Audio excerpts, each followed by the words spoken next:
Lu pernah nggak sih ngalamin momen absurd kayak gini? Dikasih tugas sama bos, tapi di briefnya ambigu banget. Dia bilang, kerja yang rapi tapi jangan terlalu rapi, nanti kelihatan perfeksionis. Lah, itu gue disuruh bagus apa disuruh jadi mediocre? Nah, ini mirip banget sama apa yang terjadi atau biasanya dilakukan oleh para influencer. Misalnya salah satunya sebut saja TR.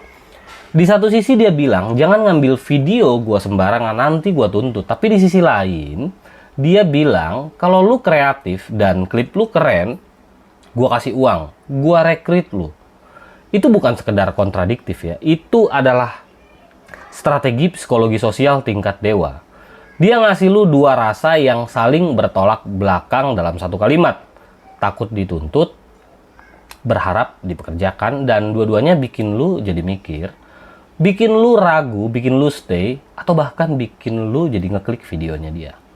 Dalam psikologi ini dikenal sebagai push-pull dynamic. Biasanya dipakai dalam hubungan yang toksik, pemasaran yang agresif, kampanye politik. Tapi kali ini menarik, masuk ke strategi digital branding.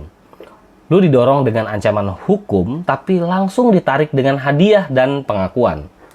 Dan ini efeknya sangat luar biasa ya. Lu jadi nggak langsung kabur, tapi juga nggak langsung berani upload. Justru lu akan ngendap-ngendap cari celah, dan ketika netizen mulai mikir, gimana caranya klip dia tanpa dituntut. Saat itu, si TR ini udah menang. Bukan menang debat ya, tapi menang secara narasi.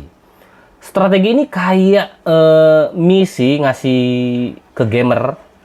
Kita kasih misi ke gamer, tapi petanya kabur. Klip gua, tapi jangan sembarangan. Kalau lu hebat, gua bakal kasih kerjaan, tapi jangan ngarep. Hasilnya, ya lu ngeklip. Lu buat posting, lu nunggu. Aman nggak ya? Si TR ini bakalan notice nggak ya? Gue bakalan kena strike nggak ya? Kok si TR belum ngasih gue uang? Dan tanpa sadar, lu udah jadi bagian dari mesin viralisasinya dia. Hasil akhirnya, semua tindakan itu mengarah ke satu hal, yaitu engagement. Ini bukan cuma cara untuk nyebarin konten. Ini adalah cara untuk mengaktifkan algoritma lewat emosi sosial. Orang nggak sadar bahwa mereka bukan cuma penonton. Mereka adalah alat sebar konten yang diberi harapan palsu tapi sensasional.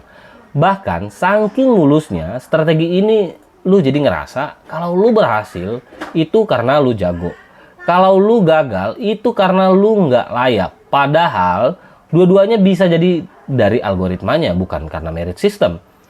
Ini juga yang bikin lu jadi susah untuk komplain ya. Karena kalau lu kena take down, orang lain bakal bilang, ya berarti klip lu jelek.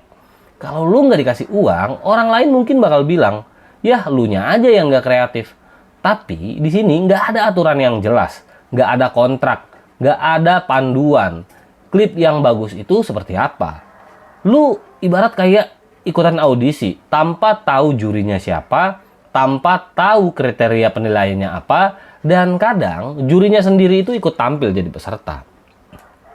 Nah, di dunia periklanan, ini sering disebut sebagai social bait marketing. Bikin masyarakat yang mengiklanin bukan pakai iklan tapi pakai emosi. Bukan bayar promotor tapi malah nyuruh orang nyari spotlightnya sendiri. Lu bukan cuma jadi konsumen konten, lu udah jadi konten itu sendiri. Dan nilai permainan ini menjadi dua arah yang lagi dia jalanin ya. Arah pertama itu berupa ancaman dan arah keduanya adalah iming-iming. Ancamannya itu bisa aja berupa, kalau misalnya di YouTube itu ada istilah dengan DMCA ya, itu akan menjadi ancaman, dan iming-imingnya kita dapat uang, atau kita bahkan di take down videonya, atau malah jadi direkrut, tapi belum tentu. Nah, dua arah ini saling menguatkan. Kalau lu di take down, lu akan jadi hati-hati. Kalau lu pengen di hire, ya lu jadi rajin ngedit. Tapi keduanya bikin lu mencurahkan waktu dan energi ke brand orang lain, dan itu strategi yang jenius menurut gua. Atau malah manipulatif. Tergantung lu berdiri di sisi mana. Kadang yang bikin kita viral itu bukan kualitas kontennya, tapi cara kita ditarik masuk ke permainan narasi orang lain. Kalau lu pikir lu bikin klip itu buat show off, tapi mungkin lu cuman lagi diuji. Seberapa jauh lu bisa promosiin dia tanpa sadar, dan pertanyaan terbesarnya adalah, Kalau strategi ini bukan cuma dipakai sama si TR tadi, tapi semua influencer besar, kapan lu sadar bahwa lu bukan lagi kreator, tapi sebagai pion? Lu mungkin pernah lihat video yang isinya jelek, nggak penting, bahkan ngeselin. Tapi views-nya itu ratusan ribu.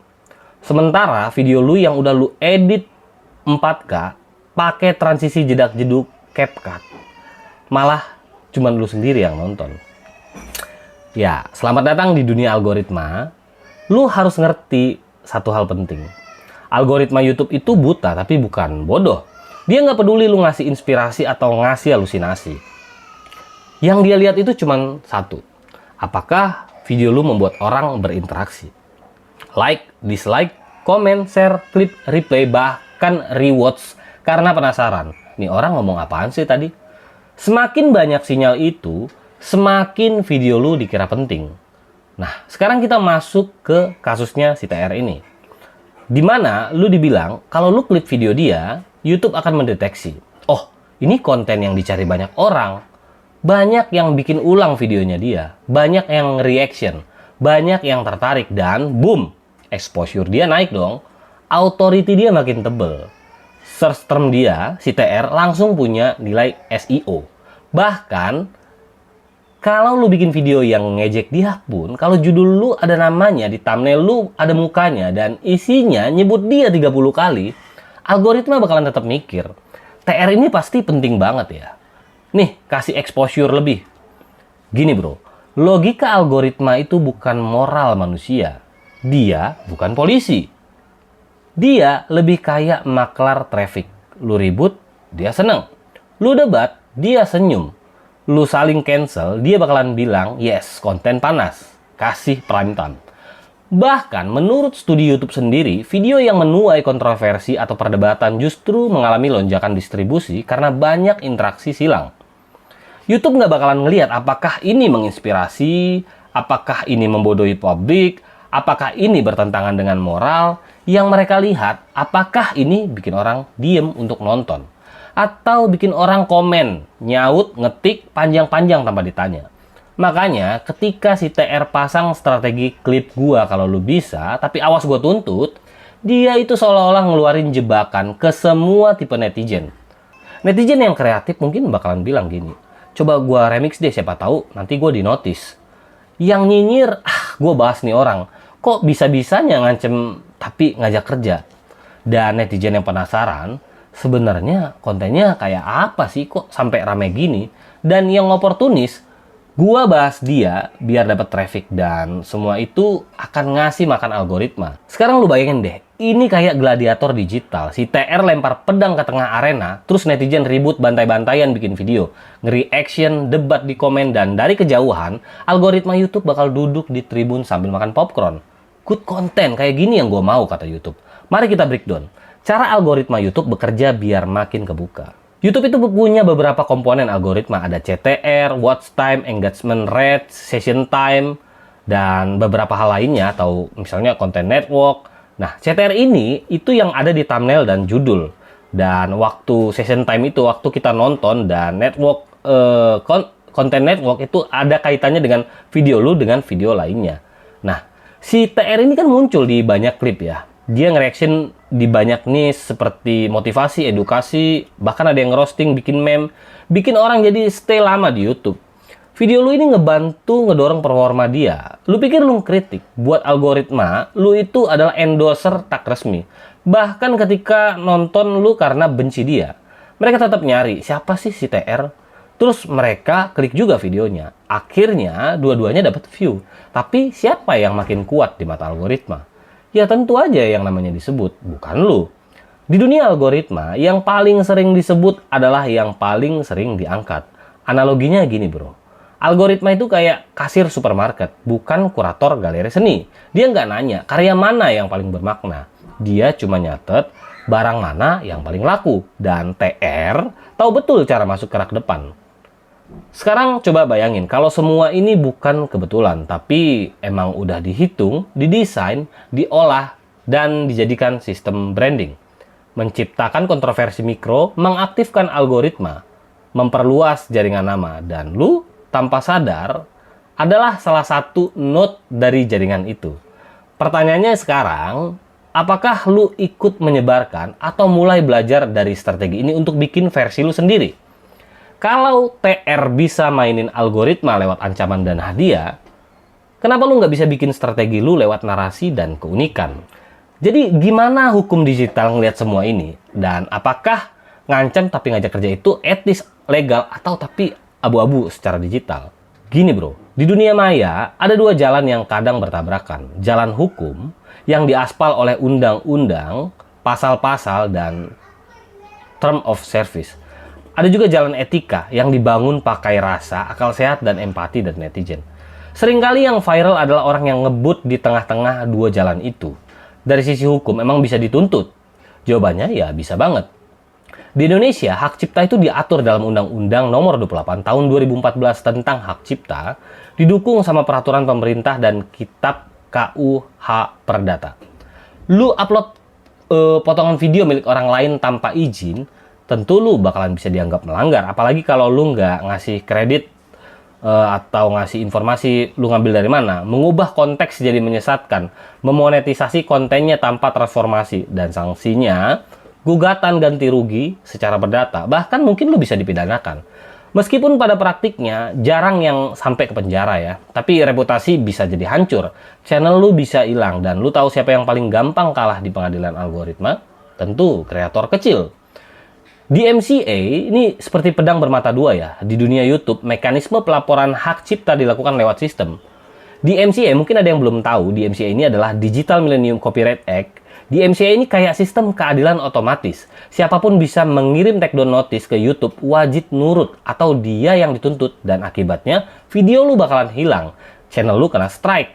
3 strike sama dengan channel lu bakalan meninggoy.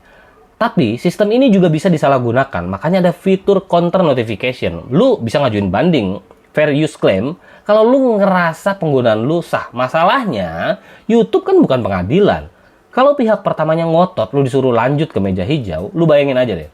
Netizen biasa harus ngadepin pengacara yang udah ngerti pasal dan dilindungi hak kekayaan intelektual. Lu ngetik counterclaim sambil nyari template di Google. Fair use merupakan konsep yang indah tapi bikin bimbang. Fair use itu prinsip penting tapi juga sumber kebingungan sejuta umat. Karena apa? Fair use itu bukan izin. Fair use itu pembelaan. Jelas beda izin dengan pembelaan. Ada 4 faktor utama fair use, khususnya di US yang merupakan platform dari YouTube itu sendiri. Adalah tujuan dan karakter penggunaan secara komersial, edukatif, kritik, dan parodi. Sifat dari karya asli. Proporsi yang digunakan, berapa persen lu pakai videonya yang lu ambil itu. Dampaknya terhadap potensi pasar asli, apakah lu ganggu cuan dia? Jadi, walaupun lu edit, lu kasih komentar, lu buat remix, kalau konteksnya ngambil terlalu banyak dan ngerusak potensi cuan orang itu, tentu lu bisa dianggap melanggar. Contohnya gini, lu buat klip motivasi 20 detik, lu kasih komentar pribadi yang edukatif, itu cenderung aman. Atau lu re-upload 1 menit mentah video tanpa konteks, ya jelas itu beresiko videonya. Tapi gimana kalau lu bilang bisa dikasih uang, ini gimana? Nah, ini yang unik dari si TR. Dia bukan cuman pakai jalur hukum, dia juga kasih iming-iming. Kalau lu klip video dia bagus, ya gua kasih uang. Tapi kalau lu kreatif, bisa jadi timnya dia gitu. Ini bukan cuma soal hak cipta ya, ini udah masuk ke strategi rekrutmen publik plus seleksi algoritma. Dan secara umum, dia sah-sah aja ngomong kayak gitu. Tapi lu harus sadar, ini bukan sekedar janji hukum, itu adalah janji di mulut pribadi. Kalau lu nggak dibayar, lu nggak bisa nuntut, karena nggak ada kontrak. Kalau lu nggak di-hire, ya itu hak dia. Ini ibarat kalau lu bisa bikin dia jatuh, ya